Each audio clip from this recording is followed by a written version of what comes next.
Hello everyone, I am Ankush Malhotra and you are with Learn Easy Maths and Arts classes. आज इस video में मैं आपको unitary method and variation chapter के questions की practice कराऊंगा. So without wasting A time, let's begin. First question is, if 7 kilogram of sugar cost rupees 140. यहाँ पर 7 केजी शुगर की कॉस्ट 140 रुपीज गिवन है. तो आपको बताना है कॉस्ट ऑफ 10 केजी शुगर कितनी होगी. तो यहां पर आपको वेरिएशन वर्ड आ रहा है, चैप्टर का नाम ही है आपका unitary method and variation. Unitary word का मतलब क्या होता है? यूनिटरी का मतलब होता है यूनिट. इसमें यूनिट आ रहा है वर्ड UNIT, यूनिट. यूनिट का मतलब होता है वन. तो यूनिटरी मेथड में हम क्या करते हैं? सबसे पहले हम वन थिंग की वैल्यू फाइंड करते हैं. जैसे यहां पर आपको फर्स्ट क्वेश्चन में गिवन है 7 किलोग्राम शुगर की कॉस्ट 140 रुपीज. तो 7 केजी शुगर की कॉस्ट दे रखी है आपको. तो सबसे पहले यूनिटरी मेथड में हम क्या करते हैं? हम पहले 1 केजी की कॉस्ट फाइंड करते हैं. तो यहां पर आपको 7 किलोग्राम शुगर की कॉस्ट गिवन है. तो सबसे पहले आप क्या करेंगे? आप लिखेंगे, क्वेश्चन में गिवन है cost of 7 kilogram sugar is 140 rupees. Question में गिवन है 7 किलोग्राम शुगर की कॉस्ट 140 है. तो यूनिटरी मेथड में आपको क्या करना होता है? आप पहले 1 की कॉस्ट फाइंड करोगे. दैट मीन्स आपको फाइंड करनी है कॉस्ट ऑफ 1 केजी शुगर. अगर आप 1 किलोग्राम शुगर परचेज करोगे मार्केट से तो आपको कितनी मनी पे करनी होगी. तो आपको यहाँ साफ साफ नजर आ रहा होगा ये 7 किलोग्राम शुगर है, इसलिए आपको ज्यादा मनी पे करनी है. अब आपको कॉस्ट बतानी है 1 केजी शुगर की. तो 1 केजी शुगर जो है 7 किलोग्राम से क्या है? लेस है. तो जब क्वांटिटी लेस है शुगर की तो मनी भी आपको लेस पे करनी पड़ेगी. तो लेस के लिए आपको क्या करना होता है? डिवाइड. आप यहां ध्यान रखेंगे, लेस वैल्यू के लिए आपको क्या करना है? डिवाइड करना है. तो लेस शुगर परचेज करेंगे इसलिए लेस मनी पे करनी है. तो 140 को डिवाइड करेंगे 7 से, और जब आप इन्हें कट करोगे 7 1 जा 7, 7 2 जा 14, 0 will be as it is. तो 20 रुपीज आ जाएगी कॉस्ट ऑफ 1 किलोग्राम शुगर की. फाइंड क्या करने को कहा है? Find the cost of 10 kilogram sugar. आपको जो फाइंड करनी है, आपको फाइंड करनी है कॉस्ट ऑफ 10 केजी शुगर. तो अब आप ऑब्जर्व करेंगे प्रीवियस स्टेप से इस बार जो शुगर है वो ज्यादा है. In the previous step we had find the cost of 1 kilogram sugar. यहां पर 1 केजी शुगर की कॉस्ट थी, इसलिए मनी भी क्या थी? लेस. अब आप परचेज करोगे 10 किलोग्राम शुगर, जो कि प्रीवियस वाली शुगर से क्या है? ज्यादा है. लास्ट टाइम 1 केजी थी, इस बार आपकी 10 केजी है. तो ज्यादा शुगर अगर आप मार्केट से परचेज करोगे तो आपको मनी भी ज्यादा पे करनी पड़ेगी. तो ये जो 1 किलोग्राम की कॉस्ट आई थी 20, इसकी आप मल्टीप्लाई कर दोगे जितनी क्वांटिटी शुगर आप परचेज कर रहे हो. तो आप 10 किलोग्राम शुगर परचेज कर रहे थे तो 10 से मल्टीप्लाई करेंगे. तो ज्यादा के लिए मल्टीप्लाई करते हैं और फाइनली मल्टीप्लाई करके आपका आंसर आ जाएगा 200 रुपीज. तो इस तरह से आपको ये क्वेश्चन नंबर फर्स्ट पार्ट करना है. इसी तरह सेम वे में आपको सेकंड पार्ट भी करना है try. Now see second question. First part, 30 pen की कॉस्ट है 750 रुपीज. कॉस्ट ऑफ 30 पेन्स आपको गिवन है. Cost of 30 pens 750 rupees. तो नंबर ऑफ पेन्स आपके मोर हैं, ज्यादा हैं, इसलिए मनी भी आपकी क्या है? ज्यादा है. यूनिटरी मेथड एक्सरसाइज का नेम है. तो यूनिटरी मेथड में हम क्या करते हैं? पहले हम यूनिट की वैल्यू फाइंड करते हैं. यूनिट मींस 1 की वैल्यू. तो कॉस्ट ऑफ 1 पेन बताएंगे आप. सबसे पहले तो 30 पेन की कॉस्ट अगर 750 है तो 1 पेन की कॉस्ट तो इससे लेस होगी, क्योंकि पेन जब ज्यादा नहीं है तो फिर मनी भी ज्यादा क्यों होगी? वो भी कम होगी. तो कम के लिए आपको क्या करना होता है? डिवाइड.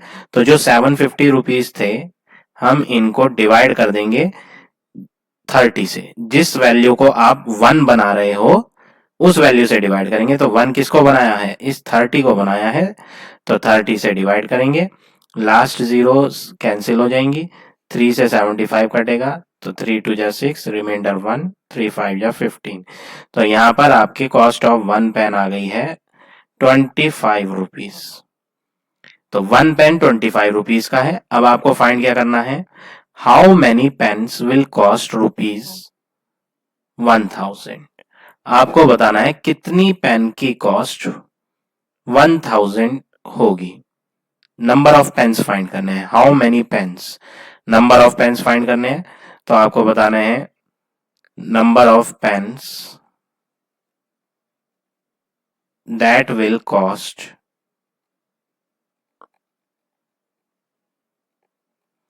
₹1000 is equal to. तो आपको यहाँ क्या करना है, जब भी आपको किसी चीज की काउंटिंग बतानी होती है, जैसे यहाँ पर हमें नंबर ऑफ पेन्स बताने हैं, तो काउंटिंग ही बतानी है, गिनती बतानी है कि कितने पेन्स हम परचेज कर सकते हैं 1000 रुपीज से। तो जब भी किसी वैल्यू की काउंटिंग बतानी होती है, किसी चीज की काउंटिंग बतानी होती है, तो आपको डिवाइड करना होता है टोटल वैल्यू को, यानी कि total money divided by cost of one thing. यहाँ पर थिंग क्या है, पेन है। तो टोटल को 1 की कॉस्ट से हमें क्या करना होता है, डिवाइड करना होता है, तब जाके हमें क्वांटिटी पता चल जाती है, जो भी थिंग हम परचेज कर रहे थे वो कितनी परचेज होंगी। तो कभी भी काउंटिंग अगर फाइंड करनी होती है, किसी भी थिंग्स के नंबर फाइंड करने होते हैं, तो आप क्या करेंगे, टोटल वैल्यू को डिवाइड करेंगे 1 की वैल्यू से।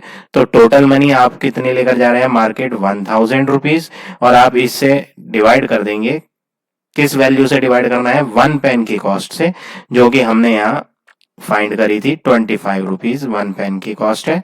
इससे डिवाइड कर लेंगे, तो 25 4 जा 100, लास्ट वाली जीरो लास्ट में आ जाएगी, यानी कि आपके 40 पेन्स 1000 रुपीज के आ जाएंगे। तो इस तरह से ये आप क्वेश्चन नंबर सेकंड करेंगे। एक मेथड और है, दूसरा मेथड क्या है, अगर आपको ऐसे नहीं समझ आता है तो एक मेथड मैं आपको और बता देता हूं। वो मेथड क्या है, देखेंगे ध्यान से। आपको सबसे पहले क्वेश्चन में ये आइडेंटिफाई करना है कौन सी चीज 2 टाइम्स गिवन है। सबसे पहले आप क्वेश्चन में ये आइडेंटिफाई करेंगे कि which thing is given 2 times, double value कौन सी गिवन है। जैसे कि अगर आप यहां ऑब्जर्व करेंगे क्वेश्चन में,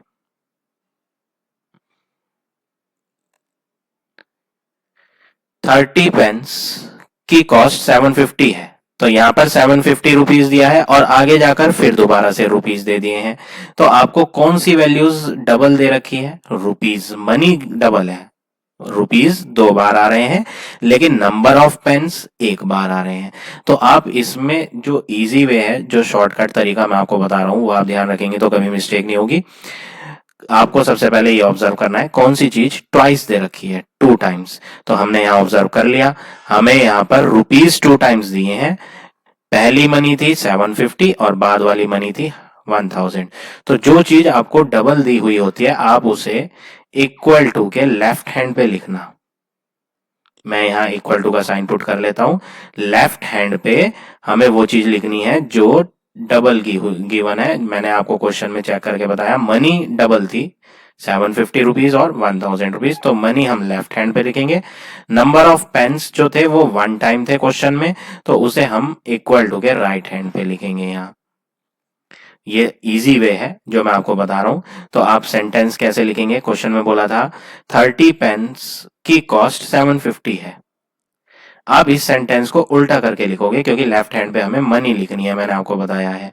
तो 30 पेन की कॉस्ट 750 है, तो इसे हम और किस वे में प्रोनाउंस कर सकते हैं, और किस तरह बोल सकते हैं इस सेंटेंस को, 30 पेन की कॉस्ट 750 है, तो हम इसे ऐसे भी रीड कर सकते हैं, 750 रुपीज में आपके 30 पेन्स आ रहे हैं। मीनिंग तो सेम है, 30 पेन 750 रुपीज के खरीदेंगे, या 750 रुपीज में हम 30 पेन्स खरीदेंगे।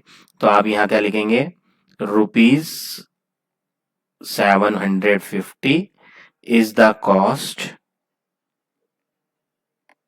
ऑफ। तो हम यहां क्या लिख रहे हैं, लेफ्ट हैंड पे मनी लिख रहे हैं, क्योंकि हमें मनी 2 टाइम्स गिवन थी। तो हमने यहां लेफ्ट हैंड पे मनी लिख दी है कि 750 जो है वो कॉस्ट है इक्वल टू के बाद आप लिखेंगे पेन्स। 750 रुपीज के कितने पेन है? 30 पेन्स। तो इस सेंटेंस का मीनिंग वही है जो क्वेश्चन में दिया था, बस हमने इसे उल्टा करके लिख दिया है। 750 रुपीज जो है वो कॉस्ट है 30 पेन्स की, तो ₹1 जो होगी वो कॉस्ट कितने पेन्स की होगी? अब ज्यादा मनी है 750, तो ज्यादा पेन्स आ रहे हैं। अब जब मनी ही लेस है, ₹1 में आपके कितने पेन आएंगे? बहुत सारे पेन थोड़ी आ जाएंगे, कम ही पेन आएंगे। तो कम के लिए आपको क्या करना होता है? डिवाइड। तो जो वैल्यू 30 राइट हैंड पे लिखी है उसे आप पहले लिखेंगे और उसको डिवाइड कर देंगे जो सी वैल्यू को आपने 1 बनाया था। 1 किसको बनाया था? 750 को। तो लेस वैल्यू के लिए हमने यहाँ डिवाइड कर दिया। अब आगे बढ़ते हैं क्वेश्चन में। क्वेश्चन में पूछा था how many pens will cost 1000 rupees. तो आपको बताना है ₹1000 में कितने पेन आप मार्केट से परचेज करोगे। तो ₹1000 इज द कॉस्ट ऑफ, ये जीरो हम कट कर सकते हैं, तो 3/75 मल्टीप्लाई 1000। अब मल्टीप्लाई क्यों करा है? आप ये सोचेंगे कि मल्टीप्लाई क्यों कर रहे हैं, तो इसका रीजन ये है, प्रीवियस स्टेप में आपके पास सिर्फ ₹1 थे और ₹1 अगर आप मार्केट में लेके जाओगे तो नंबर ऑफ पेन्स आपको लेस मिलेंगे, तो लेस के लिए हमने क्या करा था? डिवाइड। लेकिन इस बार हम ₹1 नहीं ले रहे, 1000 रुपीज मार्केट में लेके जा रहे हैं, तो ज्यादा मनी लेके जा रहे हैं तो नंबर ऑफ पेन्स भी हम ज्यादा परचेज कर सकते हैं मार्केट से। तो ज्यादा के लिए क्या करना होता है? मोर के लिए मल्टीप्लाई करना होता है, इसलिए मैंने 1000 से मल्टीप्लाई करा। 25 3 जा 75 होता है, तो इसे भी कट करते हैं। 25 4 जा 100, last zero will come at last. Denominator 3 numerator 3 cut जाएगा, तो आपका न्यूमरेटर में 40 पेन्स की आंसर आ जाएगा। तो यहाँ पर हमने फाइंड कर लिया है ₹1000 थे, वो कितने पेन्स की कॉस्ट थी? 40 पेन्स की कॉस्ट थी। तो इस तरह से ये आप क्वेश्चन नंबर सेकंड करेंगे। सेकंड का सेकंड पार्ट भी आपका बिल्कुल सिमिलर है। Now see next question. Third question, dry cleaner charges ₹40 to wash 2 shirts. अगर आप 2 शर्ट्स ड्राई क्लीन करवाओगे, धुलवाओगे, तो आपको ₹40 देने हैं। What will be the charge of washing 11 shirts. आपको बताना है अगर आप 11 शर्ट्स वॉश करवाते हो तो आपको कितनी मनी देनी पड़ेगी। तो आप यहाँ वही मेथड यूज करें जो मैंने आपको अभी अभी सिखाया था सेकंड क्वेश्चन में। सेकंड वाला मेथड वो ज्यादा इजी पड़ेगा, आपको कंफ्यूजन भी नहीं होगा। आप पहले यहाँ ऑब्जर्व करेंगे कि कौन सी चीज आपको क्वेश्चन में डबल दी हुई है। अगर आप ऑब्जर्व करें, नंबर ऑफ शर्ट्स डबल है, ध्यान से देखेंगे तो आपको दिखाई देगा कि शर्ट्स के नंबर्स 2 बार दिए हैं। एक बार जो शर्ट दी है वो दी है 2 शर्ट्स, और नेक्स्ट टाइम जो नंबर ऑफ शर्ट्स दी हैं वो 11 शर्ट्स हैं। तो सबसे पहले आप लेफ्ट हैंड पे वो लिखोगे जो ट्वाइस होता है, डबल दी हुई होती है। तो लेफ्ट हैंड पे आपको शर्ट्स लिखनी है,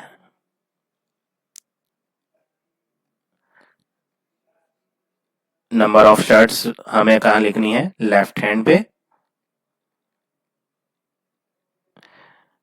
और इक्वल टू के राइट हैंड पे आप लिखोगे मनी, रुपीज। मनी लिखनी है आपने इक्वल टू के राइट हैंड पे। तो ये तो आपको मैंने सिर्फ एक शॉर्टकट वे बताया है, ये आपको लिखकर नहीं दिखाना है, ये मैं सिर्फ आपको समझा रहा हूँ। एग्जाम्स में जब आपके क्वेश्चंस आते हैं तो आप ये सब मेंशन नहीं करोगे कि लेफ्ट हैंड पे हम शर्ट लिख रहे हैं और राइट हैंड पे हम मनी लिख रहे हैं, ये सिर्फ मैंने आपको समझाने के लिए बताया है। तो सेंटेंस कैसे लिखेंगे आप? क्वेश्चन में बोला था ₹40 जो है वो चार्जेस हैं 2 शर्ट्स के, तो आप इसको उल्टा करके लिखेंगे। ₹40 आप बाद में लिखेंगे राइट हैंड पे, तो आप यहाँ लिखेंगे चार्जेस। चार्जेस का मतलब होता है कितनी मनी पे करनी है, किराया कह सकते हो आप। चार्जेस फॉर 2 शर्ट्स, अगर आप 2 शर्ट्स वॉश कराओगे तो कितना चार्ज लगेगा? ₹40। तो राइट हैंड पे हमने मनी ले ली और लेफ्ट हैंड पे हमने शर्ट्स ले ली हैं इक्वल टू के। 2 शर्ट्स धुलवाने के ₹40 लगेंगे। तो चार्जेस फॉर 1 शर्ट अगर बात करें तो एक शर्ट तो कम है, लास्ट टाइम 2 शर्ट्स थी, अब आप सिर्फ एक ही शर्ट वॉश करवा रहे हो, तो लेस नंबर ऑफ शर्ट्स अगर आप धुलवाओगे तो मनी भी फिर लेस जाएगी। तो लेस के लिए क्या करेंगे, इसी ₹40 को जो राइट हैंड पे लिखा था डिवाइड कर देंगे। लेस, कम शर्ट के कम पैसे होंगे तो कम के डिवाइड करेंगे, कम के लिए तो 2 शर्ट्स से डिवाइड कर देंगे हम यहाँ। तो एक शर्ट में हमें कितनी मनी पे करनी पड़ेगी, ₹20 पे करने पड़ेंगे एक शर्ट के लिए।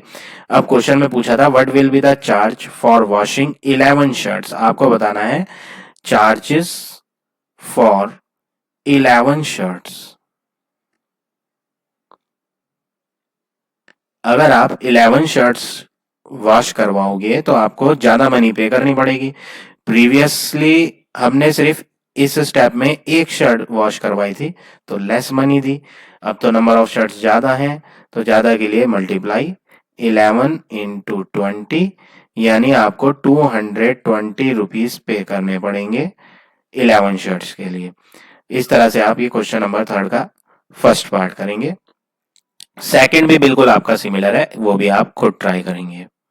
Now come to next question, question number 5, fifth question. Car consume 15 litre of petrol to cover 270 kilometre. यहां पर आपको क्वेश्चन में कहा है 15 लीटर पेट्रोल यूज करती है कार 270 किलोमीटर जाने के लिए। How much petrol will it consume to cover 180 kilometre. अगर आप 180 किलोमीटर जाओगे तो कितना पेट्रोल यूज होगा, आपको ये बताना है। तो ये फर्स्ट पार्ट के लिए आपको सबसे पहले तो ये ऑब्जर्व करना है कि कौन सी चीज डबल दी है आपको। लीटर एक बार आ रहा है और 270 किलोमीटर और 180 किलोमीटर में किलोमीटर 2 टाइम्स आ रहा है, तो किलोमीटर आप लेफ्ट हैंड पे लिखेंगे और इक्वल टू के राइट हैंड पे आपको लीटर लिखना है, इक्वल टू के राइट हैंड पे लीटर्स लिखने हैं। तो फर्स्ट सेंटेंस आपको दिया था car consume 15 litre petrol to cover 270 kilometre, तो 270 किलोमीटर राइट हैंड पे ना लिख के आपको यहाँ लेफ्ट हैंड पे लिखना है। तो सेंटेंस उल्टा करके लिखना है आपने। इन्होंने बोला था कार कंज्यूम 15 लीटर पेट्रोल, आप लिखेंगे टू कवर 270 किलोमीटर। अगर 270 किलोमीटर कवर करने हैं तो आप कार कंज्यूम कितना करेगी पेट्रोल वो लिखेंगे,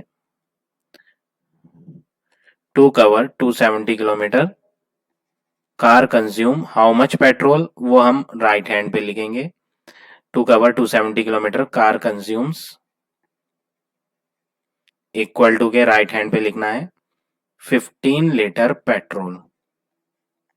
तो पेट्रोल हमने राइट हैंड पे लिखा है और किलोमीटर हमने लेफ्ट हैंड पे लिखा है। To cover 270 kilometre car consume इतना litre petrol, to cover 1 kilometre. 1 का क्यों फाइंड कर रहे हैं, क्योंकि चैप्टर का नेम ही क्या है, यूनिटरी मेथड, और यूनिटरी में हम क्या करते हैं, पहले हम 1 की वैल्यू फाइंड करते हैं। तो 270 किलोमीटर जा रहे थे, बहुत दूर जाना है तो आपका पेट्रोल जो है कार में वो ज्यादा लगेगा। अगर आप कम डिस्टेंस ट्रेवल करोगे, बहुत दूर नहीं जाओगे, पास ही जाओगे, तो फिर पेट्रोल ज्यादा तो लगेगा नहीं, पेट्रोल तो कम लगेगा। तो कम के लिए तो हमें डिवाइड करना होता है। तो इस 15 को जो राइट हैंड पे लिखा है डिवाइड करना है, किससे डिवाइड करना है, जिस वैल्यू को हमने 1 बनाया था 270 को 1 बना दिया है तो 270 से डिवाइड करेंगे, क्योंकि कम के लिए हमें डिवाइड करना होता है। अब क्वेश्चन में क्या पूछा था फर्स्ट पार्ट में, how much petrol it will consume to cover 180 kilometre. अब आपको ये बताना है टू कवर 180 किलोमीटर, अगर आप 180 किलोमीटर जाओगे तो कार कितना पेट्रोल कंज्यूम्स करेगी। तो आप यहां ऑब्जर्व करेंगे डिस्टेंस तो बढ़ गई, पिछली बार तो सिर्फ 1 किलोमीटर था डिस्टेंस तो पेट्रोल ज्यादा नहीं लगा, लेकिन इस बार तो 1 किलोमीटर की जगह 180 किलोमीटर हो गया, तो डिस्टेंस बढ़ने से पेट्रोल भी ज्यादा यूज होगा। तो ज्यादा के लिए आपको क्या करना होता है, मल्टीप्लाई। तो जो आंसर आपका यहाँ आया था राइट हैंड पे वो तो एज इट इज लिखना है, और ज्यादा के लिए मल्टीप्लाई करेंगे, न्यूमरेटर में 180 से मल्टीप्लाई कर देते हैं क्योंकि ज्यादा के लिए मल्टीप्लाई होता है। 9 के टेबल से कट करते हैं, 9 2 जा 18, 9 3 जा 27, 3 5 जा 15, तो 5 इंटू 2 10 लीटर पेट्रोल। तो हमें यहाँ यूज कितना होगा पेट्रोल वो पता चल गया है। 180 किलोमीटर जाने के लिए 10 लीटर पेट्रोल आपका यूज होगा। इस तरह से ये आप पार्ट नंबर फर्स्ट करेंगे। अब सेकंड पार्ट देख लेते हैं। सेकंड पार्ट के लिए आप फर्स्ट सेंटेंस की दोबारा से हेल्प लेंगे। फर्स्ट सेंटेंस जो था वो दोनों पार्ट्स में यूज होना है, ऐसा नहीं है कि आप इसे सिर्फ फर्स्ट पार्ट के लिए यूज कर ले। क्वेश्चन एक ही है, उसके दो पार्ट्स हैं, तो दोनों पार्ट्स में ये सेंटेंस यूज किया जाएगा। तो आपको इस बार बीच का जो फर्स्ट पार्ट था, ये जो फर्स्ट पार्ट करा था उसे छोड़ देंगे, उस पर फोकस नहीं करना है। अब आप एक तो फर्स्ट सेंटेंस को देखेंगे और जो सेकंड पार्ट का सेंटेंस है उसे देखेंगे। जो फर्स्ट पार्ट हो चुका है उसे आप ऑब्जर्व नहीं करेंगे, उसे आप भूल जाएं। तो क्वेश्चन आपका मैंने हाईलाइट करके दिखा दिया है। फर्स्ट सेंटेंस हमें दोबारा पढ़ना है। सेकंड पार्ट में बोला है car consume 15 litre petrol to cover 270 kilometre. 15 litre petrol से 270 किलोमीटर डिस्टेंस ट्रेवल हो जाती है कार से। कॉस्ट ऑफ पेट्रोल 42 रुपीज है पर लीटर। 1 लीटर पेट्रोल 42 रुपीज का है। What will be the expenditure? Expenditure का मतलब होता है खर्चा। कितना खर्चा आएगा पेट्रोल का जब आप कवर करोगे 360 किलोमीटर? तो 360 किलोमीटर अगर आप जाओगे तो आपको कितना खर्चा करना पड़ेगा? तो सबसे पहले तो आपको ये पता करना पड़ेगा, खर्चा तो बात की बात है, पहले आप ये देखेंगे कि 360 किलोमीटर जाने के लिए आपको ऑयल कितना, पेट्रोल कितना डलवाना है गाड़ी में। जब तक आप ये नहीं पता कर पाएंगे कि कितना पेट्रोल डलना चाहिए गाड़ी में, तो आपको खर्चे का भी नहीं पता चलेगा कि कितना खर्च होगा, क्योंकि पेट्रोल से ही तो पता चलेगा कितनी मनी हमारी खर्च होगी। तो पहले आप ये पता करेंगे कि कितना पेट्रोल खर्च होगा हमारा। मनी तो बाद में पता चलेगी, पहले हम पेट्रोल पता करेंगे। तो आपको क्या करना है, क्वेश्चन में कौन सी चीज दो बार दे रखी है जो मैंने हाईलाइट करके दिखाया है येलो कलर से, आप उसमें ऑब्जर्व करेंगे which thing is given 2 times. Double क्या है? किलोमीटर 2 बार दे रखा है, अगर आप ध्यान से देखें। फर्स्ट सेंटेंस किलोमीटर दे रखा है यहाँ 270 किलोमीटर, और जो हमें सेकंड पार्ट में करना है उसमें भी किलोमीटर दे रखा है, कितना? 360 किलोमीटर। तो किलोमीटर जो आपको डबल गिवन है वो आप कहां लिखेंगे? लेफ्ट हैंड पे लिखेंगे। तो सबसे पहले आपको लेफ्ट हैंड पे किलोमीटर लिखना है। Car cover 270 kilometre in, equal to में लिखेंगे लीटर्स ऑयल, 15 लीटर पेट्रोल। तो आपने यहां फर्स्ट सेंटेंस में क्या लिखा है? फर्स्ट सेंटेंस को उल्टा करके लिखा है, कार कवर 270 किलोमीटर इन 15 litre petrol. Kilometre left hand पे और लीटर राइट हैंड पे, क्योंकि किलोमीटर हमारे पास 2 टाइम्स था। अब आप फाइंड करेंगे यूनिट का, यूनिट मीन्स 1 का। कार कवर 1 किलोमीटर इन, तो 1 किलोमीटर तो कोई बहुत ज्यादा डिस्टेंस नहीं होती है, तो ऑयल हमारा कम लगेगा, कम के लिए डिवाइड कर देते हैं 270 से। दिस मच लीटर पेट्रोल आपका यूज होगा 1 किलोमीटर जाने के लिए। अब क्वेश्चन में पूछा था सेकंड पार्ट में 360 किलोमीटर जाने के लिए कितना पैसे खर्च होंगे। पैसे बाद में, पहले आप ये देखें कितना पेट्रोल खर्च होगा। तो आप यहां लिखेंगे कार कवर्स 360 किलोमीटर इन, तो 360 किलोमीटर जाना है। तो लास्ट टाइम 1 किलोमीटर था, इस बार है 360 किलोमीटर, ये तो ज्यादा है डिस्टेंस। तो ज्यादा के लिए आपको क्या करना है, 15 अपॉन 270 मल्टीप्लाई कर देंगे ज्यादा के लिए 360 से, लास्ट जीरो कट जाएंगी। 9 4 जा 36, 9 3 जा 27, 3 5 जा 20 लीटर पेट्रोल यूज होगा। तो हमने यहाँ पता कर लिया 360 किलोमीटर जाने के लिए 20 लीटर पेट्रोल यूज होगा। Cost of 1 litre petrol question में कहा है पर लीटर, यहाँ लिखा था 42 रुपीज पर लीटर, पर मीन्स 1 लीटर। तो cost of 1 litre petrol question में बोली हुई है ₹42। 1 लीटर पेट्रोल ₹42 का है। 360 किलोमीटर जाने के लिए पेट्रोल यूज हो रहा है 20। तो हमें जो कॉस्ट फाइंड करनी है वो 20 लीटर पेट्रोल की फाइंड करनी है। तो कॉस्ट ऑफ 20 लीटर पेट्रोल जो है वो ज्यादा होगा, क्योंकि 1 लीटर पेट्रोल तो सस्ता होगा। अब हमें लेना है 20 लीटर, तो उसके लिए हमें ज्यादा मनी पे करनी पड़ेगी। तो ज्यादा के लिए क्या करना होता है, ज्यादा के लिए मल्टीप्लाई। तो 42 मल्टीप्लाई 20, आंसर आ जाएगा आपका ₹840। तो आपका ये हो गया final answer. So like this you have to do question number 5th। Now come to next question, 6th question, first part. 3 men do a job in 8 days. How long will 4 men take to do the job?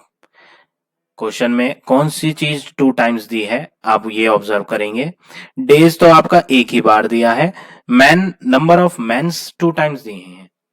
पहले दिए हैं 3 men और बाद में दिए हैं 4 men। तो मैंने आपको पढ़ाया था अभी प्रीवियस क्वेश्चन में भी कि जो चीज डबल होती है वो आप लेफ्ट हैंड पे लिया करो, उससे इजी पड़ता है। तो आप यहाँ क्या लिखेंगे, 3 men do a job. Job means कोई सा भी एक वर्क फिनिश करते हैं 3 आदमी मिलके 8 डेज में। तो 3 men do a job in 8 days. 3 आदमी मिलके कर रहे हैं, तो जब ज्यादा लोग मेहनत करेंगे तो दिन कम लगेंगे। लेकिन अगर मैं 1 man का फाइंड करूं, 1 man डू ए जॉब, 1 का क्यों फाइंड कर रहे हैं, क्योंकि चैप्टर का नेम ही यूनिटरी मेथड है। इसमें हम पहले क्या करते हैं, 1 की वैल्यू फाइंड करते हैं। तो 3 आदमी जब मिलके काम कर रहे हैं तो 8 दिन लगेंगे, क्योंकि सब मेहनत कर रहे हैं, इसलिए जल्दी खत्म होगा काम। लेकिन अगर एक अकेले आदमी से वही काम कराएंगे तो एक अकेला आदमी जो है बहुत जल्दी फिनिश नहीं कर पाएगा, उसे तो टाइम ज्यादा लगेगा। तो ज्यादा लगेगा तो ज्यादा के लिए आपको क्या करना पड़ेगा, मल्टीप्लाई। 8 मल्टीप्लाई 3, तो यानी कि 24 डेज। तो जो काम 3 दिन में 3 आदमी मिलके कर सकते हैं 8 दिन में, वो अकेला जो है 8 दिन से ज्यादा टाइम लेगा। क्यों, क्योंकि 3 आदमी की मेहनत जब आपस में मिलके करेंगे वो तो सबकी मेहनत है उसमें, और इसलिए उन्हें टाइम कम लग रहा है। लेकिन जब अकेला पर्सन करेगा तो उसे ज्यादा समय लगता है, इसलिए हमने ज्यादा के लिए क्या कर दिया, मल्टीप्लाई कर दिया। लेकिन क्वेश्चन में पूछा था how long will 4 men take to finish the job. अगर वही वर्क मैं 4 men से करवाऊं, एक अकेले से ना करवा के आप 4 आदमियों से मिलके करवाओ, तो नंबर ऑफ पर्सन ज्यादा हो गए। तो जब नंबर ऑफ पर्सन ज्यादा हो गए हैं तो सब मेहनत कर रहे हैं, सबकी मेहनत प्लस हो जाती है आपस में, और जो वर्क होता है वो जल्दी खत्म हो जाता है। तो जल्दी का मतलब क्या होता है, दिन कम हो जाएंगे। जल्दी का मतलब ये है कि दिन आपके लेस लगेंगे। तो लेस नंबर ऑफ डेज के लिए आप 24 को डिवाइड कर दोगे। लेस के लिए डिवाइड किससे, 4 से। तो ये कट करके आ जाएगा 6 डेज। तो यहां हमें पता चल गया 4 men कितने दिन में फिनिश कर सकते हैं वर्क, 6 डेज में। So like this you have to do this question number 6 second part also. Now come to next 7th question. 7th question है आपका, 12 men complete a job in 15 days. 12 men किसी एक work को finish कर लेते हैं 15 दिन में। How many man will be required to finish the same work in 9 days. आपको बताना है कितने आदमी चाहिए अगर आप 9 डेज में वर्क फिनिश करना चाहते हो। तो आप यहाँ कौन सी चीज 2 टाइम्स है ये ऑब्जर्व करें। डेज 2 टाइम्स आ रहे हैं, पहले है 15 डेज और बाद में है 9 डेज। तो जो चीज डबल होती है वो हमें लेफ्ट हैंड पे लिखनी होती है, इक्वल टू के लेफ्ट हैंड पे। तो ये सेंटेंस हमें उल्टा करके लिखना पड़ेगा। 12 मेंस हम लेफ्ट पे ना लिखे राइट हैंड पे लिखेंगे, डेज को लेफ्ट पे लिखेंगे। तो इस सेंटेंस को आप कैसे लिखेंगे, जॉब बोला है, जॉब का मतलब क्या होता है, एक वर्क ही है।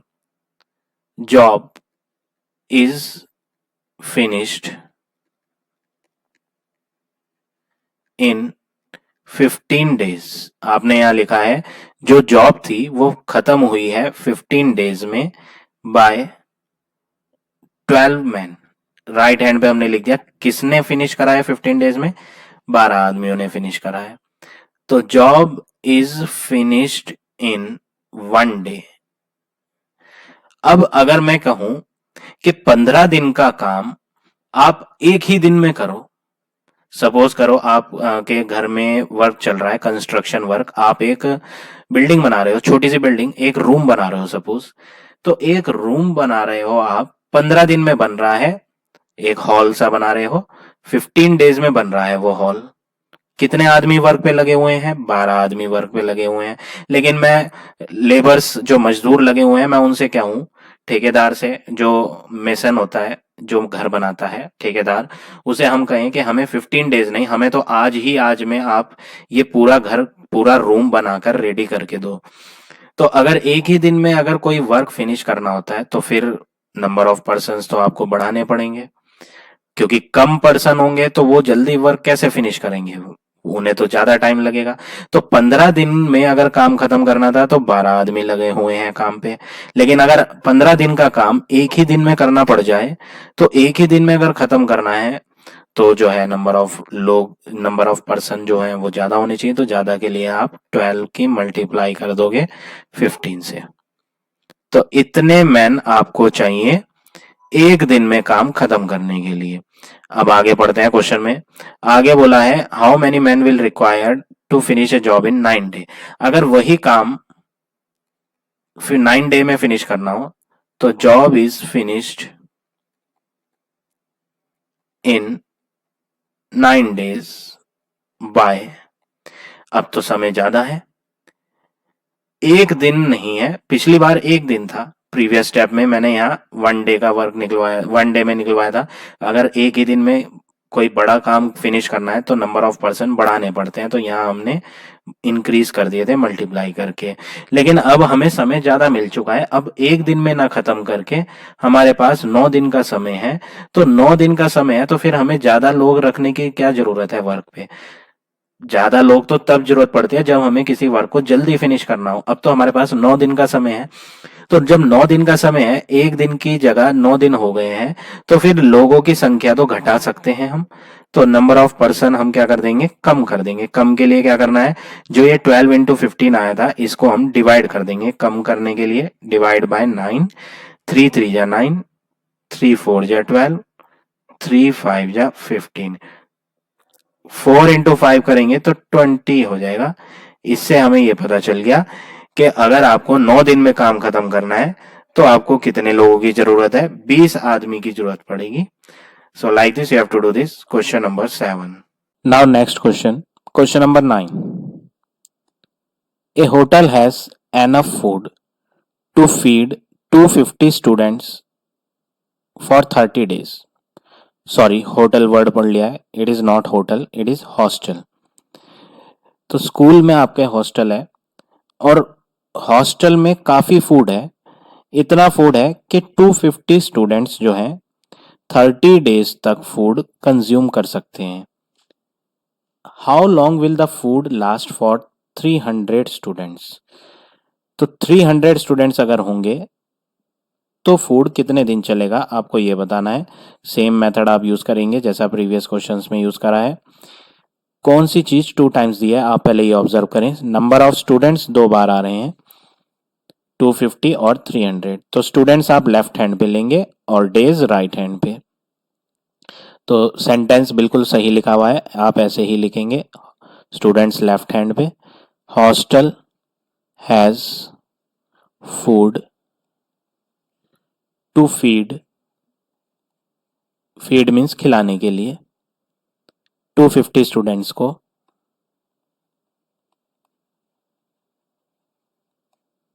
For 30 days. तो हमने यहां लिख दिया है हॉस्टल के पास फूड है 250 स्टूडेंट्स को खिलाने के लिए 30 डेज तक। वही फूड ए हॉस्टल, वही फूड अगर फीड किया जाए 1 स्टूडेंट को, यूनिटरी मेथड है तो 1 का तो फाइंड करेंगे ही आप।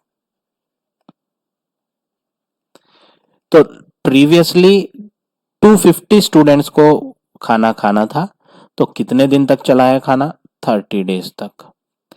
अब अगर 250 स्टूडेंट्स की जगह एक अकेला बच्चा होगा तो वो कितना खाना खा लेगा? उसकी कोई कैपेसिटी इतनी थोड़ी है कि वो सारा का सारा खाना खा जाए। वो तो बहुत लिमिटेड ही खाएगा, एक अकेला बच्चा है। तो वो जो फूड है हॉस्टल के पास, वो फूड कोई जल्दी खत्म हो जाएगा क्या? नहीं। एक अकेला स्टूडेंट तो बहुत सारे दिन तक यूज कर सकता है उस फूड को। तो नंबर ऑफ डेज जो है वो बढ़ जाएंगे। तो बढ़ने के लिए आपको क्या करना पड़ेगा? मल्टीप्लाई 30 की मल्टीप्लाई 250 से। अब क्वेश्चन में पूछ रहा था how long will the food last. Food जो है वो कितने दिन चलेगा अगर 300 स्टूडेंट ईट करेंगे उस फूड को। तो हम यहां लिख देते हैं a hostel has food to feed 300 students for. अब आप क्या देखेंगे यहां कि प्रीवियसली तो एक ही स्टूडेंट था, लेकिन अब बढ़ गए बच्चे, अब तो 300 बच्चे हैं। तो जब खाने वाले लोगों की संख्या ज्यादा है तो फूड तो जल्दी खत्म हो जाएगा। कम लोग होंगे खाने वाले तो फूड बहुत ज्यादा दिन तक यूज कर सकते हो आप। लेकिन अगर स्टूडेंट्स ज्यादा हो गए हैं तो जब संख्या लोगों की बढ़ जाती है तो भूखा तो कोई नहीं रहेगा, सब खाना खाएंगे। तो 300 के 300 बच्चे जब खाना खाएंगे तो फूड जल्दी खत्म हो जाएगा, दिन कम हो जाएंगे, कम दिन तक चलेगा वो बहुत जल्द खत्म हो जाएगा। तो कम के लिए आपको क्या करना है? डिवाइड। तो 30 इंटू 250 को डिवाइड कर देंगे 300 से। लास्ट टू जीरोज न्यूमरेटर और डिनोमिनेटर में कट हो जाएंगी, 3 से 3 कट हो जाएगा, तो आंसर आएगा 25 डेज। तो यहां आपको पता चल गया 300 स्टूडेंट्स कितने दिन तक फूड खा सकते हैं? 25 डेज तक। अब सेकंड पार्ट देखते हैं। सेकंड पार्ट में क्या है? 64 children at a camp have provision for 9 days. 64 children है, वो कैंप पर गए हैं और साथ में प्रोविजन का मतलब होता है जब आप किसी कैंप पे जाते हो, कैंपिंग पे जाते हो, तो आप अपने साथ खाने पीने का सामान ले जाते हो ताकि आपको वहां प्रॉब्लम ना आए। तो 64 चिल्ड्रंस गए हैं कैंप पर और वो अपने साथ खाने पीने का सामान भी लेके गए हैं, कपड़े लेके गए हैं, खाने पीने का सामान लेके गए हैं। कितने दिन का? 9 डेज का। 8 more children join the camp. 8 बच्चे और ज्वाइन कर लेते हैं बाद में। How long will the provision last. तो वो जो उनके पास खाना है जो वो लेकर गए हुए हैं वो कितने दिन तक चलेगा, आपको ये बताना है। तो चिल्ड्रंस डबल दे रखे हैं, तो आप लेफ्ट हैंड पे नंबर ऑफ चिल्ड्रंस लिखेंगे। तो सेंटेंस सही लिखा है, हम इसे ही लिखेंगे as it is. 64 children at a camp have provision for 9 days. तो 64 चिल्ड्रन गए थे कैंप पर और उनके पास जो फूड था, खाने पीने का सामान था, वो 9 डेज का था। वो 9 डेज तक कैंप इजिली स्पेंड कर सकते हैं। 64 चिल्ड्रन की जगह अगर ओनली 1 चाइल्ड होगा, 1 child at a camp have provision for. अगर वही कैंप का जो प्रोविजन था वो 64 चिल्ड्रन का कैंप ना हो करके सिर्फ एक बच्चे का कैंप हो, तो वो जो फूड था 64 चिल्ड्रन का जो 9 डेज तक चल रहा था, एक अकेला बच्चा तो बहुत दिन तक यूज कर सकता है उस फूड को, तो नंबर ऑफ डेज बढ़ जाएंगे। वो फिर 9 डेज स्पेंड नहीं करेगा, वो तो 9 से काफी सारे ज्यादा डेज स्पेंड कर सकता है। मल्टीप्लाई कर देंगे। फूड उतना ही है, खाने पीने का सामान उतना ही है। फर्स्ट स्टेप में हमने लिखा था 64 चिल्ड्रन थे कैंप पर, इसलिए फूड 9 डेज तक यूज हो पाया। लेकिन अगर 1 चाइल्ड होता, अगर एक बच्चा होता, तो वही सारा का सारा फूड एक अकेला बच्चा काफ़ी दिन तक यूज़ कर सकता है, उसे तो बहुत ज़्यादा दिन तक यूज़ कर पाएगा वो, तो ज़्यादा के लिए हमने मल्टीप्लाई कर दिया। अब क्वेश्चन में बोला था 8 more children join the camp. बाद में होता क्या है कि 8 और बच्चे आ जाते हैं। पहले कितने थे कैंप पे, क्वेश्चन में यहाँ बोला है, क्वेश्चन में तो बोला है कि 64 चिल्ड्रन थे कैंप में स्टार्टिंग में, अब 8 और आ जाते हैं। तो अगर आप 64 में 8 को ऐड कर दोगे तो ये बन जाएगा 72। यानी कि अब जो कैंप पे आने वाले बच्चे हैं वो 72 चिल्ड्रन हैं। तो हमें बताना है 72 चिल्ड्रन जो हैं कैंप पे, 72 children at a camp have provision for. आपको बताना है कि जो अब 74 चिल्ड्रन है, पुराने वाले बच्चे तो हैं ही 64, 8 और आ गए हैं, तो टोटल मिलके अब कितने हो गए हैं, 72 चिल्ड्रन हो गए हैं। तो 72 चिल्ड्रन जो कैंप में आए हैं वो कितने दिन तक फूड ईट कर सकते हैं। अब आप देखेंगे कि पिछली बार तो सिर्फ एक अकेला बच्चा था प्रीवियस स्टेप में, अब एक बच्चे की जगह 72 बच्चे हो गए हैं, तो सब भूखे तो रहेंगे नहीं, सबको खाना खाना है तभी जिंदा रहेंगे। तो ज़्यादा बच्चे जब होंगे तो खाना भी ज़्यादा खाया जाएगा, और जब ज़्यादा खाना खाया जाएगा तो फिर फूड तो जल्दी फिनिश हो जाएगा। तो जल्दी का मतलब दिन कम हो जाएंगे। पहले 9 दिन चल रहा था तो अब जल्दी खत्म हो जाएगा, अब 9 दिन नहीं चलेगा, अब कम दिन चलेगा। कम के लिए डिवाइड करना होता है, तो हम यहाँ डिवाइड कर देते हैं 72 से। 9 8 जा 72, 8 8 जा 64। तो हमारे पास यहाँ फाइनली 8 डेज आंसर आ गया। तो जो 72 चिल्ड्रन कैंपर हैं वो कितने दिन तक फूड ईट कर सकते हैं, 8 डेज तक। So like this you have to do this question number 9। So now this exercise is over. I hope आज का टॉपिक सबको समझ आ गया होगा। If you like my way of teaching then please like, share and subscribe this video. In the next video, I will explain you geometry portion.